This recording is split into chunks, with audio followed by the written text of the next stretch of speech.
Broadcasting System, in cooperation with Family Theater Incorporated, presents The Lonely Road, starring Gregory Peck, with the Family Theater Orchestra directed by Max Terr. Nelson Eddy is your host.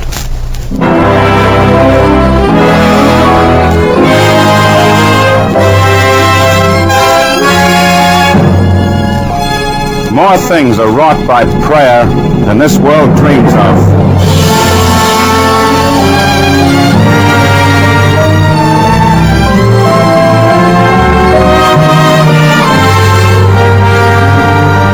A thought occurred to me the other day. It seemed to me that we're all so busy making a living and trying to get ahead that we don't have enough time left to think about things that really matter.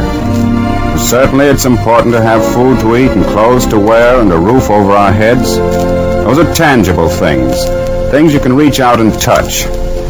But aren't the intangibles just as important, more important even? The things that you feel inside you, like happiness?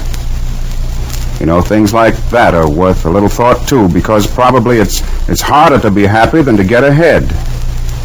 But happiness is something anyone can have, rich and poor alike. Happiness is something money can't touch. And here's something that'll go a long way in bringing you happiness. Prayer. That's right, prayer. Now, maybe you don't believe that. Well, just try it once, that's all we ask. Try saying a prayer with your family tonight. Because a family that prays together stays together. Ask God to help you. You can be sure He will.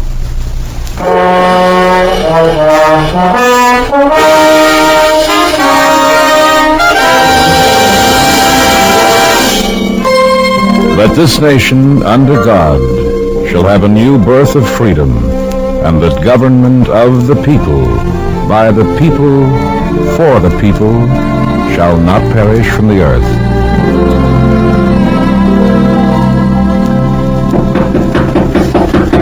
Come in. Mr. Drucker? Yes? My name's Johnson. I think you've been expecting me. I have. I said you were working late. I thought I'd drop in and talk to you. I'm afraid I can't help you. May I have a chair? Of course.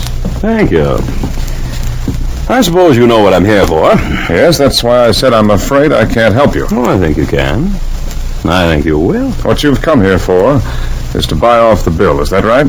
Well, that's a general idea. Get out. Oh, very nobly and righteously put. I said get out of here. Are you kidding? No, I'm not kidding. Get a hold of yourself and quit acting like an idealistic schoolboy. I don't think you're big enough to put me out of here. I'm not going till I've had my say. All right, then.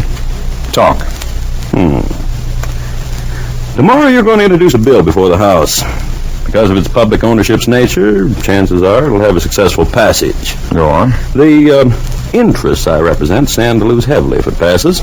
We're prepared to pay heavily in order to have it withdrawn. I'm not interested. You're not exactly a youngster in politics, Drucker. I hope you don't think you can buck us. Yes, I do. Because you think you got the people behind you? That's one good reason. Beside the personal one, that I don't like you or the outfit you represent. Oh, Drucker, let's talk sense. I think you and I are both old enough hands of this game to admit that public legislation isn't determined too much by the people. It's made by privileged interests that can afford to buy it. Oh, sometimes I'll admit an issue does get out of hand and the people do take over, but it's not often. Now, in your case, the people you think are behind you are going to leave you cold. You know why? Because we can buy them out. Because we happen to control the press outlets in your district. We can turn them as thoroughly against you as they are for you now. You're threatening me. I'm saying what we both know is true, that money talks. Especially in politics, money talks. I think people suspect that, Drucker, but they don't realize just to what extent. They honestly believe a man represents them in the assembly, like the school books say. No. What he really represents are the various interests which have brought pressure on him. Oh, he may not take an outright bribe, but he is subject to pressure. He votes the way he's squeezed. Well, we're out to squeeze, Drucker. That's why I say I wouldn't advise you to buck us. I'll take my chances. I've had 2 terms in Congress now. My record's clean. And I've got supporters in the House and Senate. You both. did have Fisher and Clyde McElroy. They've come to see things our way. Don't count on them. But you say your record's clean. Well, it won't be if you don't play ball. What are you getting at? I told you, the interests I represent are prepared to pay heavily to quash that bill. If you go along with us, it'll be worth your while. If you buck us, we've got the money to make you wish you hadn't. How much? Now you're talking. $50,000. It's worth that to you. From your own research, you should know the volume of business we stand to lose if the bill passes. That's why I say see it our way. You'll not only have the fee, but our active support in your Senate campaign. Johnson, I think you're bluffing, Frank. If it means that much to your outfit, it means double that for the people. My record's clean. You can't touch me, and there's nothing you can threaten me with. Oh, you're right about one thing. The record is clean. Yeah. See these papers here? That's your biography up to now. Our own men dug it up, and it's very complete. There's not a single thing that we can hang on. When you admit it. Of course I do. But looking through these papers, I've learned a lot of other things. What do you mean? Oh, the story of a man who's been quite a consistent failure in his profession. What are you getting at? You seem to be financially in the hole, too. Badly. House mortgage, heavy doctor bills, from your bank statements, reports of investments in real estate. You've got about all you can do now to stay above water. Now, see here. I hate to see you fail again, Drucker, because this time you'd not only be washed out of politics, you'd be disbarred. Oh, yes, we take care of that. We're prepared to buy sworn statements, documents, personal witnesses. Yeah, the whole works. We can do it, and we will. I think you realize that, don't you? Yes. You couldn't make a fight of it because we've got our finger in the public information outlet. If you can do all this, then why are you bothering to make me an offer at all? Well, I'm going to be honest, Rucker.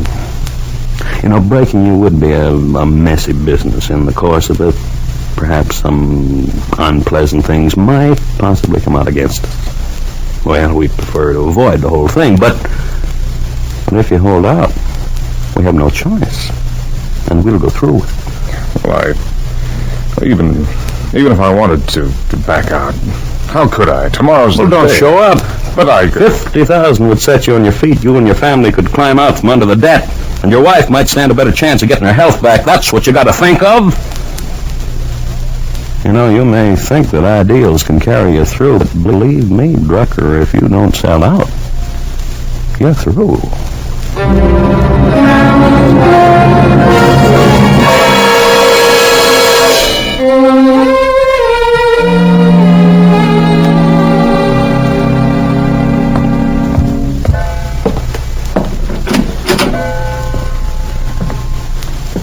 Bill, where have you been? Oh, I'm sorry, Kitty. You were so late, dear. I called the office. No one was there. Well, I just went for a walk. I'm spending too much time in the office these days.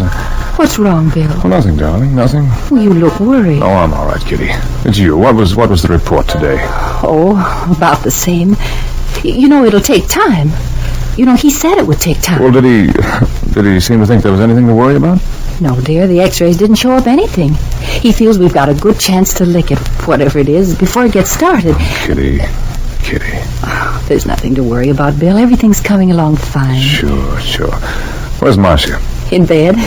She's in the school play tomorrow night. I wanted her to get plenty of rest. Oh, that's right, the school play. I'd forgotten all about it. You'll be able to go, won't you, Bill? Oh, I don't know. Oh, she's counting so much on it. I told her you were going to be very busy tomorrow and you might not be able to come. And, well, then she started to cry, so I told her I'd see that you were there. Please, Bill, if you can. Look, Kitty. Yes, dear? I may not introduce the bill tomorrow. I may give it up. But why? Oh, things have come up. You mean they're trying to pressure you? Yes.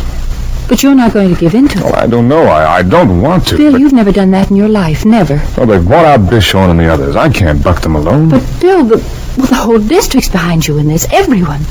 So the others did back out. You don't have to. You're not afraid.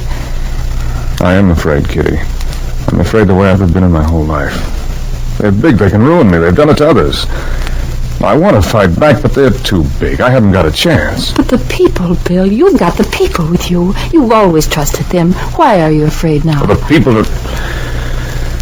The people can be swung, like a congressman can be swung. I know that now. I knew it before, I guess, but I never wanted to believe it.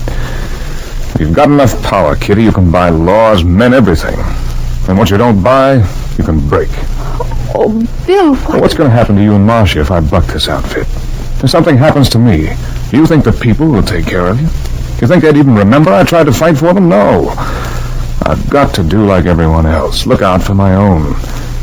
And this way, if I just play along with them now, I'll have their backing for the Senate, and maybe someday I can get back at everything. No, Bill. Oh, we can pay off the debt and standing doctor bills. I'll be able to look ahead to Marcia's future for the first time since she's been a baby without being half sick with worry. And, Kit, we can have that change of climate the doctor ordered for you. I don't want it that way, Bill. Neither do I, but there's nothing else I can do. Don't decide now. Don't make up your mind, dear. Think it over. I have thought it over. It all comes out the same way. I've always been honest, fought for the public good. You know that, Kit. Maybe that's why I'm no further than I am. But this time I've got to play it the other way. There's nothing else I can do. Have you prayed what to do? What? Why don't you... Forget it, Bill. Oh, what good would prayer do, honey? The facts would remain the same afterward as before. No, Kitty, I'm nervous. I'm all muddled up. I think maybe I just better go out and walk some more. Moving around, it seems I can think better and... Shall I go with you, Bill? No, honey, you go to bed. I'll be up after a while. Oh, Bill. Night, Kitty. You know, I'm glad you reacted the way you did. I'm glad you hated it the way I do.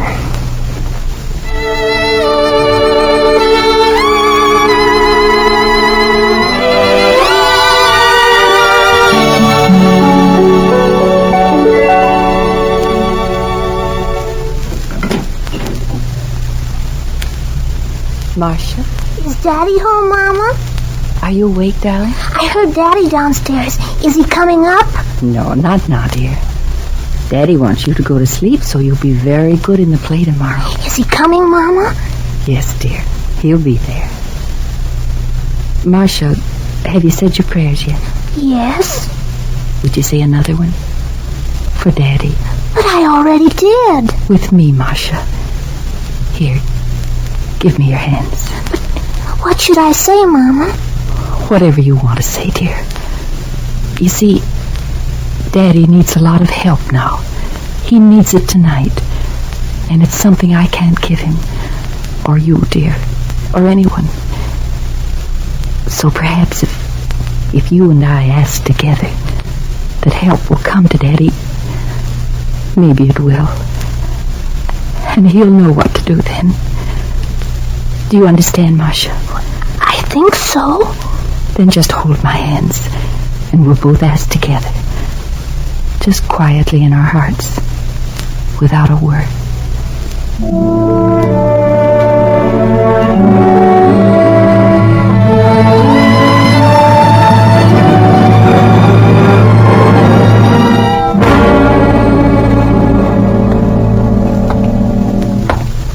Oh, I beg your pardon. I wasn't looking where I was going. That's all right, Mr. Drucker.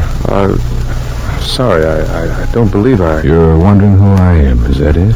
Yes, I remember your face, but the name... Take a better look, son. Weren't you on the old 4th District Circuit a few years ago? Farther back. Wait a minute. Well, you're old Cy Caldwell, who used to visit our house, back when Dad was on the bench in Springfield. Farther back than that. Here, take a good look, son. This stovepipe hat, for instance. Ever see it before? Maybe if I take it off, you'll remember.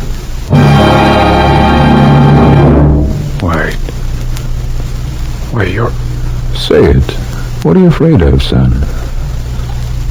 You're Abe Lincoln. Look, son, let's sit down on that park bench over there. Take a load off our feet. Come along, Mr. Drucker. You stand there doubting your mind and senses. If I seem real to you, then I am. For that moment, at least. And we're living in it. But I... Come along, Mr. Drucker. We've got some talking to do, and I've come a long way to do it.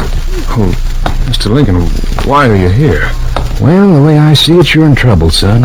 A peculiar kind of trouble politicians are afflicted with ever so often. Being an old hand at the trade, I thought we'd better get together on it. Well, then you know about... I remember back in Congress, my first term. You could measure a man by the way he stood in the war with Mexico. Here we are, son. Let's sit down. How did you stand on it, sir? Well, it reminds me of an old trapper I once handled a case for in Menard County. Seeing a skunk in his hen coop, he forgot about expediency and went after it with a shovel. He paid the penalty. And so did I. I wasn't reelected. Are you advising me to go ahead with the bill, Mr. Lincoln? Why, no, I'm not advising anything. I'm just saying that if you go through with it, you'll have to pay the penalty. You know, son, politics is a game where the greater your integrity and the higher your political ideals, the heavier the penalty you must pay to see them through. I know. Believe me, Mr. Drucker, I know. Well, then what should I do? Well, what do you want to do? Oh, I want to see the bill through. I want to fight back somehow. Then why don't you? Well, because I'm afraid. I could give other reasons, maybe. That's the main one. I'm afraid of what they'll do to me. I'm afraid for my wife and my family. They're big enough to ruin me, and they will. I think you know that, Mr. Lincoln. I know, son. I want to do the right thing. I've always fought for the public good wherever I could. In small ways, maybe, because I'm a small politician. But I've always believed in my job and in the people. And now? Oh, no matter what I believe, I daren't back it up. I'm afraid to. It's a fear I've never known before. And to me, it's like the end of things. You see, I'm not a very successful man. I don't have anything to hold on to but the things that I believe in. But all this time, I've managed to keep a kind of faith with them. I've never had to let them down. Now, when I've got to face myself and admit that I can't even hold on to those things anymore... Mr. Drucker, since you're a very practical politician, I hesitate to say this to you. But on the other hand, since you seem to be cut out of the same timber as myself, I'll take a chance on it. On what? Giving you a piece of advice you might smile at. What is it, Mr. Lincoln? Prayer. Well, that's strange. My wife said the same thing earlier tonight. And I say it again. I say it as a practical politician. You think I could have carried the presidency through 4 years of war alone?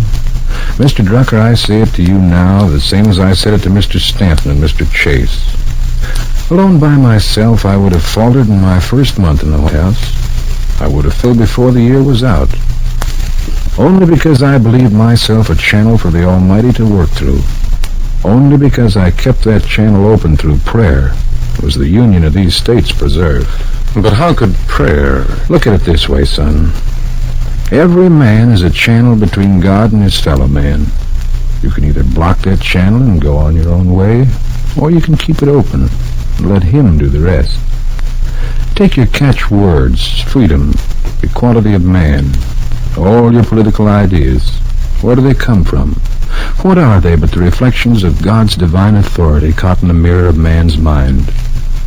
Try integrating your practical politics with a healthy habit of prayer, and you'll find that social action will stop running into an eternal dead end. Do you see what I mean, son? Yes, I think I do. Oh, I'm not saying do this or do that. I'm just saying pray, relax, and God will guide you. You mean about tomorrow? Yes. But I've got too much to lose. Well, from a book we both know, there's a very profound saying. What shall it profit a man if he gain the whole world and lose his own soul? I know. It's midnight, son. Time for me to go. Mr. Lincoln, wait a minute. Tell me what to do. Help me. I can't tell you. No one can. Only you yourself. And maybe the Almighty if you let him. Well, if only you could wait. Stay with me until the session tomorrow. It's time for me to go, son. Oh, wait, Mr. Lincoln. If you could be there tomorrow, if I could see you there, feel your presence the way I do now, perhaps, even though I am afraid, perhaps I... Mr. Lincoln, come back. Come back.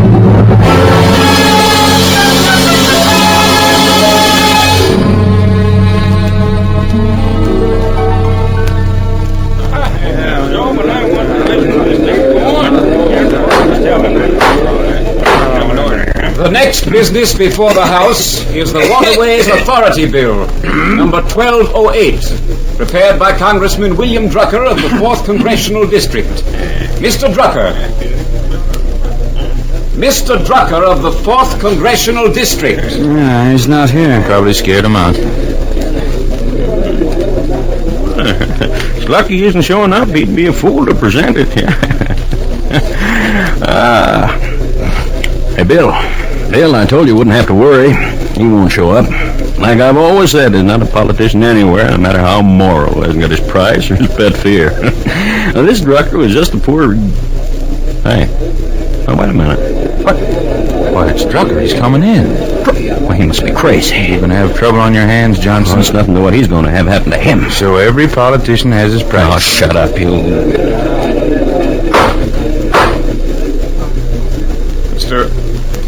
Mr. Speaker, The chair recognizes the congressman from the 4th District. Mr. Speaker, I have before me here... I'll have to ask you to speak more clearly, Mr. Drucker. Oh, the guy's scared to death. I told you we had him. Yeah, he'll never get through his speech. Look at his face. Look at his hands, the way he's shaking. Order! Order, please! Mr. Drucker, I'll have to ask you again to speak more clearly. I have before me Bill number 1208 regarding the proposed waterways. Don't stop, son. You're here? Sure, I'm here. It's been a long while since I held that seat in the House. I wouldn't have missed it. I can't go on, Mr. Lincoln. Sure you can, son. Order! Order! I'll have to remind you, Mr. Drucker, that you're holding up important business before the House. Either present your bill or relinquish the floor. Order! Order! Hey, what's the matter with him? He keeps looking at that empty chair beside him. He's saying something. Guy's out of his mind, I tell you. Poor fella. Kind of ironic, isn't it? What do you mean, ironic? There, on the wall behind Drucker, that portrait of Lincoln.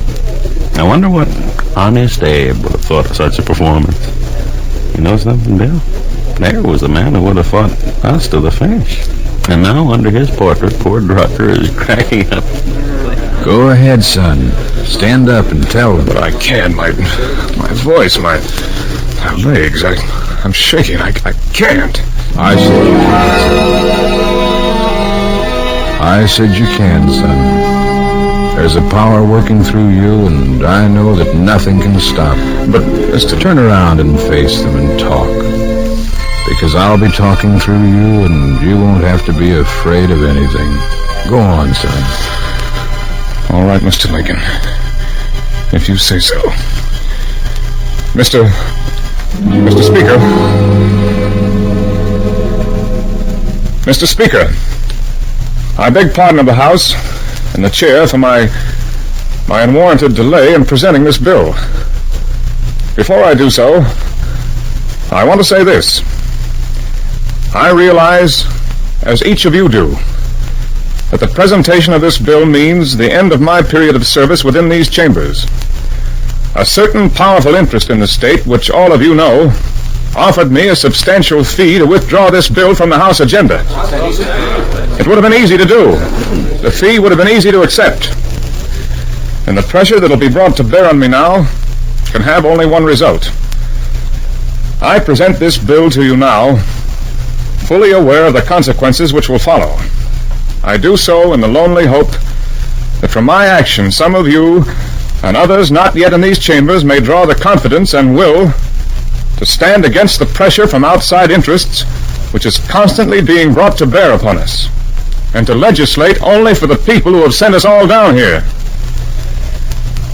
And now, Bill number 1208, to the establishment of a waterways authority in the districts adjoining...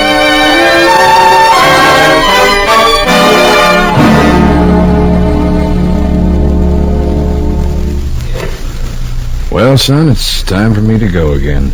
That was a great speech you made in the House today. It wasn't me, Mr. Lincoln. The words weren't mine, neither was the courage to say them. You prayed this morning? Yes, I prayed.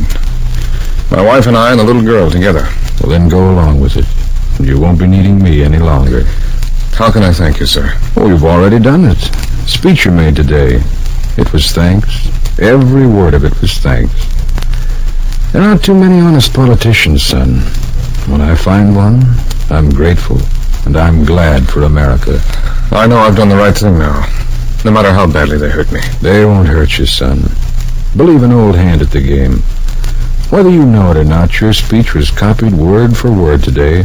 Something rare for a run-of-the-mill House speech.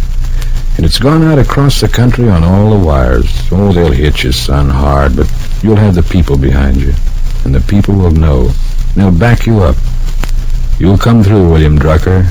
You'll come through fine. Thank you, Mr. Lincoln. Abe. Well, thanks, Abe. Well, I'll be saying goodbye, son. Will I see you again? No, you won't be needing me again. There's plenty of other folks that do. There'll never be any rest, will there? I don't want rest, son. Rest is a tomb in Springfield and a memorial in Washington. There's a kind of death that is no death. A man's ideas live after him. They go on along with him, a restless, living, personal force. And so, goodbye, son.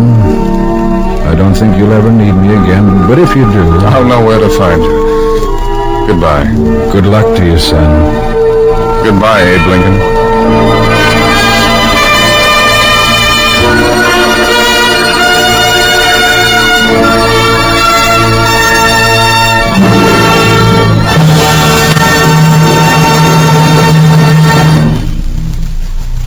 We use the word family a lot on this program. Let's stop a minute and think about what that word means.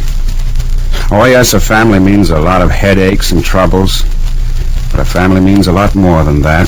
Something deeper. A family means love, understanding. It means happiness and security.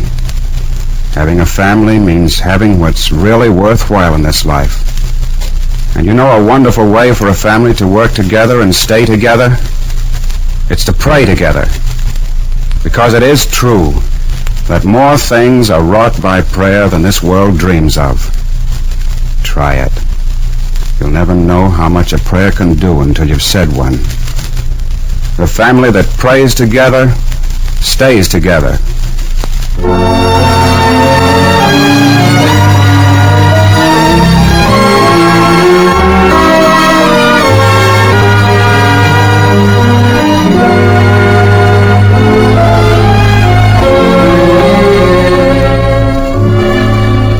Before saying goodnight, I'd like to thank Gregory Peck for his performance as Drucker and Rod O'Connor for his portrayal of Lincoln. A special word of thanks also to Frederick Lipp for writing tonight's play and to Max Turr for his music. Mel Williamson and John Ryder produced and directed the program. Others who appeared in our play tonight were Philip Abbott, Byron Kane, Barney Phillips, Lou Merrill, Gene Layton, and Betty Arnold. Next week, our family theater star will be Guy Kibbe in A Star for Helen. Your host will be Robert Alder. Good night, and God bless you.